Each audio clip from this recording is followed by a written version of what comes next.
ব্রজে যারা নদিয়ায় তারা। তাহলে ব্রজে যারা নদিয়ায় তারা এক হলো কি করে? বৃন্দাবনে যারা ছিল তারা বাবা অষ্টসখী ব্রজগোপী, কিন্তু আজ নদিয়াতে যারা রয়েছে তারা কে? আমার গৌর সুন্দরের পারিষদগণ। তাহলে তারা আর এরা এক হলো কি করে?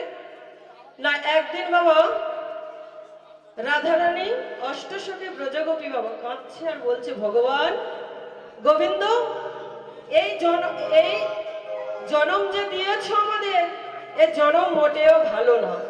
কেন না, যখন তোমার মুরলের ধ্বনি আমরা শ্রবণ করি তখন ঘরের বাহির হতে পারি না।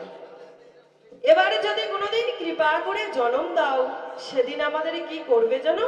সেদিন আমাদের পুরুষ দেহ দিও। কেন না, যখন তুমি মুরলীর ধ্বনি করবে আমরা ঘর থেকে বের হতে পারবো।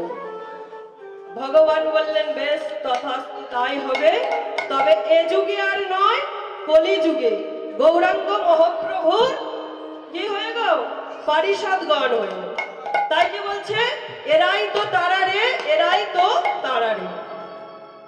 আজ গৌর সুন্দর আমার কি করলেন না, সবাইকে নিয়ে রাসলীলা করবার জন্য কি করলেন গো? শিবাসঙ্গনের মাঝে উপস্থিত হয়েছে। আর শিবাসঙ্গনের মাঝে যখনই উপস্থিত হয়েছে বাবা,